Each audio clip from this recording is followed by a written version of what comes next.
오늘 하나님께서 오늘 우리에게 주시려고 하는 놀라운 은혜와 축복이 오늘 이 자리에 참여한 여러분, 또 가정에서 영상으로 함께 예배드리는 우리 모든 성도 여러분 속에 함께 하시기를 간절히 축원합니다.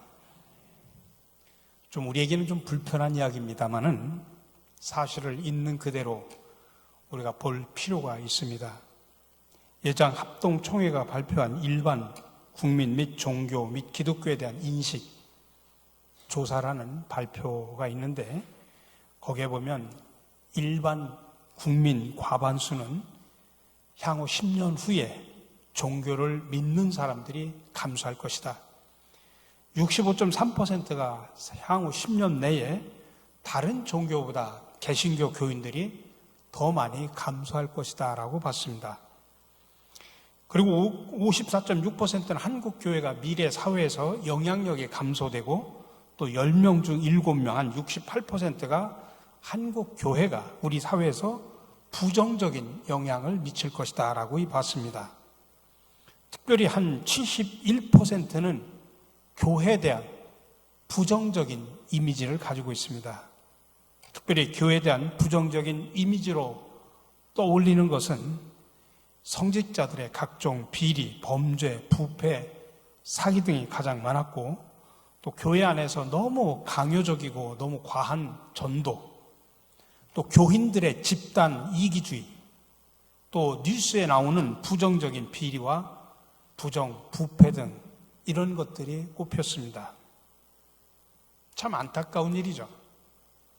교회는 참 좋은 곳이지만은 최근에 들어서 교회가 일반 국민들로부터 이런 비판과 부정적인 이미지로 교인하면 좋은 모습이 아니라 항상 일반 국민들의 이미지에는 부정적인 이미지로 비치고 있다고 하는 것입니다.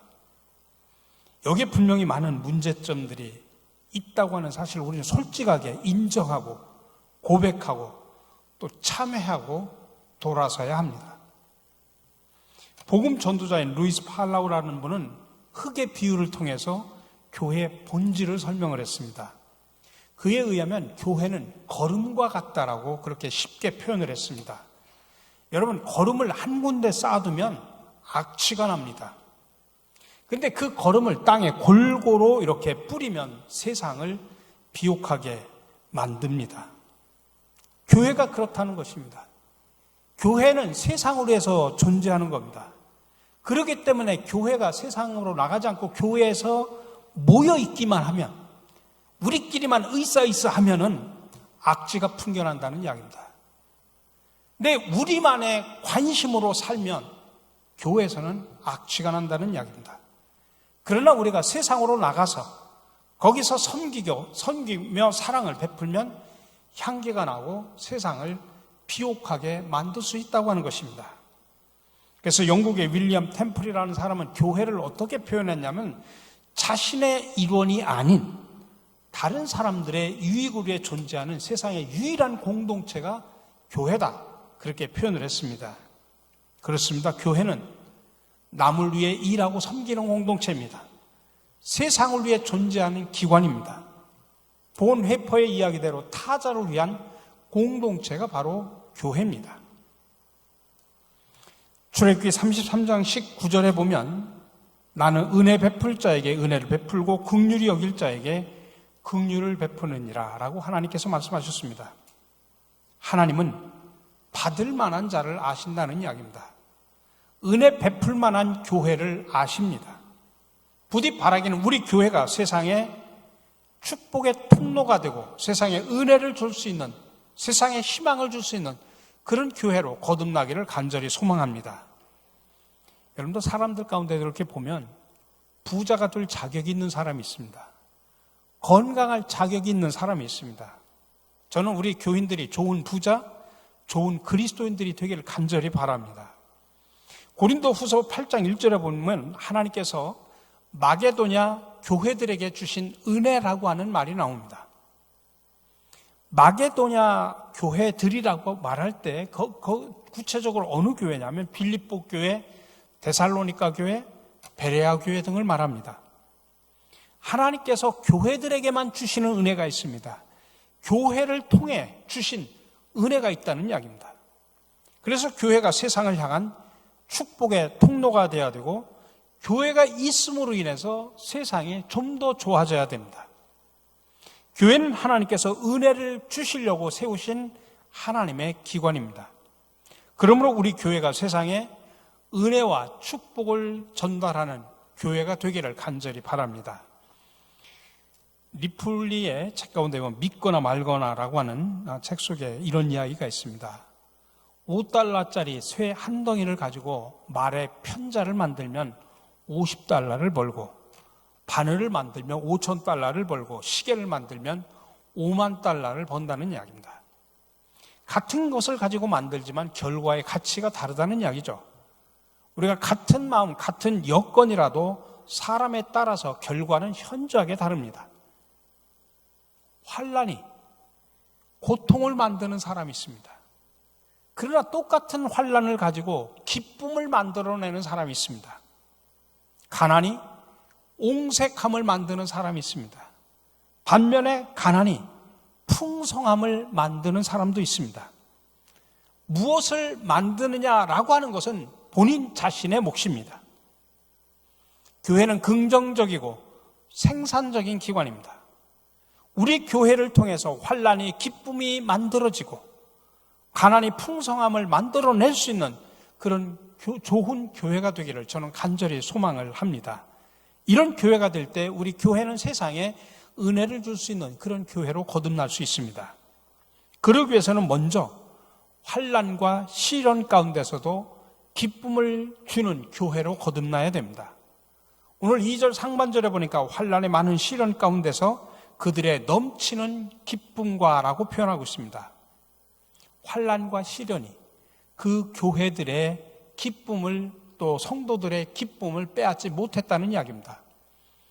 마게도냐 지방은 로마인들로부터 엄청난 박해를 받았습니다. 그리고 내적으로는 유대인들의 난동이 심했습니다. 그럼에도 불구하고 그들은 기쁨을 가졌고 그들의 완벽한 믿음이 입증이 되었습니다. 여러분, 도둑은 텅 빈 집은 절대로 안 텁니다. 보물이 있다고, 뭔가 있다고 생각되는 그런 집을 털게 마련이죠. 여러분, 하나님은 믿음이 있는 사람에게 시련을 주십니다. 견딜 만한 사람에게 시련과 고난을 주십니다. 그러니 역설적으로 이야기하면 하나님 편에서 볼 때 견딜 수 없는 시련과 고난은 없다는 이야기입니다. 그렇기 때문에 이런 사람들은 환난을 당하면 당할수록 더 강해집니다. 박해를 받을수록 믿음이 더 굳어집니다. 마게도냐 교회들이 환난을 당할 때 더 강해지고 더 굳어진 이유가 바로 그겁니다. 많은 시련에 직면했던 남아프리카 목회자인 앤드류 머레이는 그가 많은 환난을 겪으면서 그는 시련에 대해서 이렇게 정의를 했습니다. 첫째, 나는 이런 상황에 처하게 하신 분이 바로 주님인 것을 알고 있습니다. 둘째, 주님은 나를 사랑으로 지켜주실 것입니다. 셋째, 주님은 시련을 축복으로 바꾸어 주실 것입니다. 넷째, 때가 이르면 주님은 그 기쁘신 뜻을 따라 나를 시련에서 건져 주실 것입니다. 결국 나는 지금 하나님의 정하신 뜻에 따라 하나님의 보호하심 받으며 하나님의 훈련과 연단을 위해 하나님의 정하신 기간 동안 시련을 받는 것입니다. 여러분, 이런 고백과 이런 생각을 하는 사람에게 시련이라는 게 있겠습니까? 이런 믿음의 사람들에게는 시련은 시련이 아닌 것입니다. 환난이나 시련에 대한 이런 믿음의 자세는 결국 기쁨으로 견딜 수 있게 되는 것입니다. 그래서 오히려 환난이 기쁨으로 변화되는 것입니다.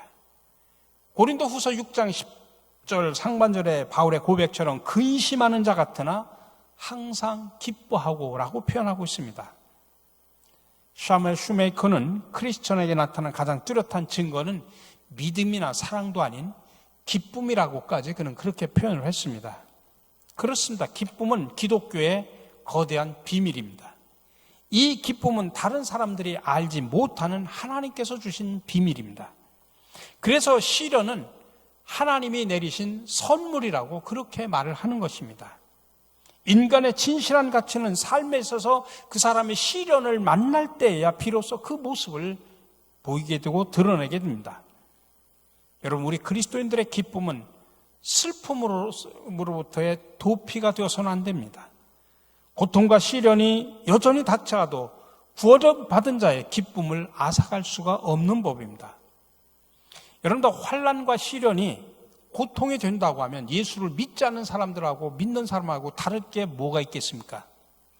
그런 차별이 예수를 믿는 사람들의 가치입니다. 두 친구가 예배를 마치고 교회 문을 나서자 갑자기 비가 오기 시작을 했습니다. 두 사람은 처마 밑에 피하고 있었는데 한 친구가 말했습니다. 도대체 이 비가 그치기는 할까? 그러자 다른 친구가 막 그 말을 받아서 말합니다. 자네, 그치지 않는 비를 본 적이 있는가? 그렇습니다. 비는 그칩니다. 믿음의 사람과 믿지 않는 사람의 차이는, 믿음의 사람은 비가 그칠 때를 바라봅니다. 그러나 믿음이 없는 사람은 늘 비만 바라본다는 이 말입니다. 그래서 마크 트웨인은 그치지 않는 비는 없다라고 표현하는 것입니다. 우리 하나님의 사람들, 믿음의 사람들은 하나님께서 우리에게 앞으로 어떻게 하실지를 이미 알고 있습니다. 그게 바로 믿음입니다. 이 믿음 때문에 우리는 지금 당하는 시련과 고통을 인내하고 기쁨으로 이겨나가는 것입니다. 이 믿음을 가지고 우울하고 희망이 없는 저 세상에 하나님이 주시는 그 기쁨을 전달할 수 있는 은혜로운 성도, 우리 은혜로운 교회가 되기를 주님의 이름으로 간절히 축원합니다. 두 번째로는 가난한 가운데서도 풍성한 연보를 하는 성도가 되기를 바랍니다. 오늘 2절 하반절에 극심한 가난이 그들의 풍성한 연보를 넘치도록 하게 하였느니라 라고 말하고 있습니다. 이 말은 그들의 믿음이 더욱 돋보이게 하는 말입니다. 가난이 극심했지만 연보는 풍성했다. 실제 마게도니아 지방은 금광, 은광, 또 선박용 나무 수출 등으로 인해서 수입원이 참 많았습니다. 근데 그걸 로마에 다 빼앗겼습니다. 이 지방은 경제적인 요인이 아니라 초기 그리스도인에 대한 핍박 때문에 극심한 가난의 상태에 있었습니다. 이런 교회가 풍성한 연보를 했다는 것입니다. 여러분, 가난에는 세 종류의 가난함이 있습니다. 하나는 게을러서 가난한 경우입니다. 이런 경우는 일을 할 수 있는데도 거절합니다. 두 번째는 박해나 압제나 탄압에 의한 가난함이 있습니다. 이런 경우는 내가 아무리 노력해도 소용이 없습니다. 가난에 벗어날 수가 없습니다. 박해 때문에. 세 번째는 하나님의 영광을 위해서 가난을 선택하는 경우입니다. 내가 부를 누릴 수 있는 여건이 있지만 더 좋은 것을 위해서 포기하는 것입니다. 근데 오늘 마게도냐는 두 번째 가난함의 경우입니다. 풍부한 자원을 가지고 있지만 로마에 의해서 다 빼앗겼습니다. 그러나 그러한 가난이 그들의 연보를 막을 수가 없었고 오히려 더 풍성하게 했다라고 말하고 있습니다. 넘치는 기쁨, 극한 가난이 풍성한 연보의 원인이었습니다. 이것은 참 역설적인 사실이죠. 그리스도의 은혜의 원리라고 말할 수 있습니다. 사실은 넘치는 기쁨은 환난 중에 맛보는 것입니다. 풍성한 연보는 극한 가난의 결과입니다. 사람들이 부자가 되면 오히려 더욱더 인색해지는 경우를 봅니다. 그런데 가난은 하나님께 더 풍성하게 합니다. 3절에 보니까 그들이 힘대로 할 뿐만 아니라 힘에 지나도록 자원하여 라고 표현하고 있습니다. 그러므로 풍성한 연보는 액수가 아니라 정성의 연보입니다. 하나님 보시는 것은 액수를 보는 것이 아니라 정성입니다. 여러분, 성경을 보시죠. 과부의 두 랩돈 아시죠? 예수님은 안식일에 연복기에다가 가난한 과부가 두 랩돈이라고 하는 작은 돈을 넣는 것을 보시고 자기의 모든 것을 다 넣었다라고 그렇게 평가하시고 칭찬하셨습니다. 이런 정성이 풍성한 연보라는 이야기입니다. 자기에게는 풍성하고 남에게는 인색한 사람이 있습니다. 사람에게는 풍성하고 하나님께는 인색한 사람이 있습니다. 부디 바라기는 저와 여러분들이 모두가 다 하나님께 풍성한 사람이 되기를 간절히 바랍니다. 성경에 나타난 누가복음의 어리석은 부자 이야기가 있죠. 성경은 이 사람을 뭐라고 평가하냐면 자기에게 부한 자라고 표현하고 있습니다. 이건 당시의 욕입니다. 왜 이 사람을 어리석은 부자라고 표현했느냐? 자기에게 부하고 다른 사람에게 인색했기 때문에 그를 어리석은 부자라고 표현한 것입니다. 반면 지혜로운 사람이 누굽니까? 자기에게 인색하고 남에게 부한 사람입니다. 그런데 세상의 대부분의 사람들은 이런 어리석은 생각 때문에 오히려 많은 것을 얻지 못하고 살아갑니다. 영성가 토마스 마턴은 이런 표현을 했습니다. 우리 자신의 가난에 만족하면 할수록 우리는 하나님께 그만큼 더 가까이 있다라고 표현하고 있습니다. 여러분, 어떤 물체에 가까이 가면 그게 커 보이죠? 마찬가지로 우리가 하나님께 가까이 가면 하나님이 크게 보입니다. 가난은 자유에 이르는 문이라고 표현합니다. 그래서 성경에는 가난한 자가 복이 있다라고 성경은 역설적인 진리를 우리에게 가르쳐주고 있습니다. 특별히 마게도니아 교회들은 연보를 잘하는 교회들이었습니다. 특히 빌립보 교회가 연보에 아주 열심이었습니다. 바울의 선교 사역에 쓸 것을 충분히 챙겨주고 연보를 하여 보내주던 바울에게 가장 따뜻한 교회가 빌립보 교회였습니다. 왜 그래요? 빌립보 교회 설립자가 루디아라고 하는 자주 장사인데 사업을 하는 요즘 말로 하면 CEO입니다. 그 루디아가 빌립보 교회를 세웠는데 그 루디아의 성품을 교인들이 닮았기 때문입니다. 루디아는 바울에게 극진한 사랑을 베풀었던 여인입니다. 연보는 헬라어로 하플로테토스라고 표현합니다. 이 말은 소박하다, 단순하다, 순수함이라는 뜻입니다. 그러니까 봉헌의 기본 태도가 뭐냐? 마음의 순수함에서 비롯된다는 것입니다. 고린도 후서 9장 7절에 보니까 각각 그 마음에 정한 대로 할 것이요 인색함이나 억지로 하지 말지니 하나님은 즐겨내는 자를 사랑하느니라 라고 표현합니다. 이 말이 진정한 연보가 무엇인가를 가르쳐주고 있습니다.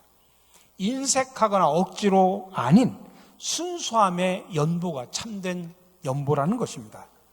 순수한 마음을 가지고 드리는 봉헌이 하나님께 드려지는 진정한 봉헌이라고 하는 것입니다. 내가 아무리 많은 액수를 드려도 순수함이 없다면 그것은 진정한 봉헌이 아니라고 하는 것입니다. 하나님은 헌금의 규모가 아닌 희생의 규모를 보십니다. 왜냐하면 하나님은 돈 가지고 일하시는 분이 아니기 때문에 그렇습니다.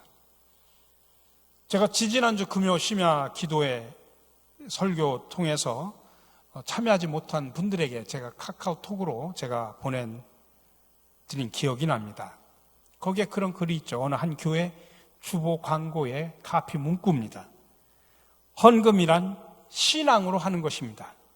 아직 예수님을 믿지 않거나 교회 처음 나온 분들은 헌금하지 말아 주십시오. 하나님께 드리는 헌금을 이보다 잘 설명한 것이 없다 이 소리예요.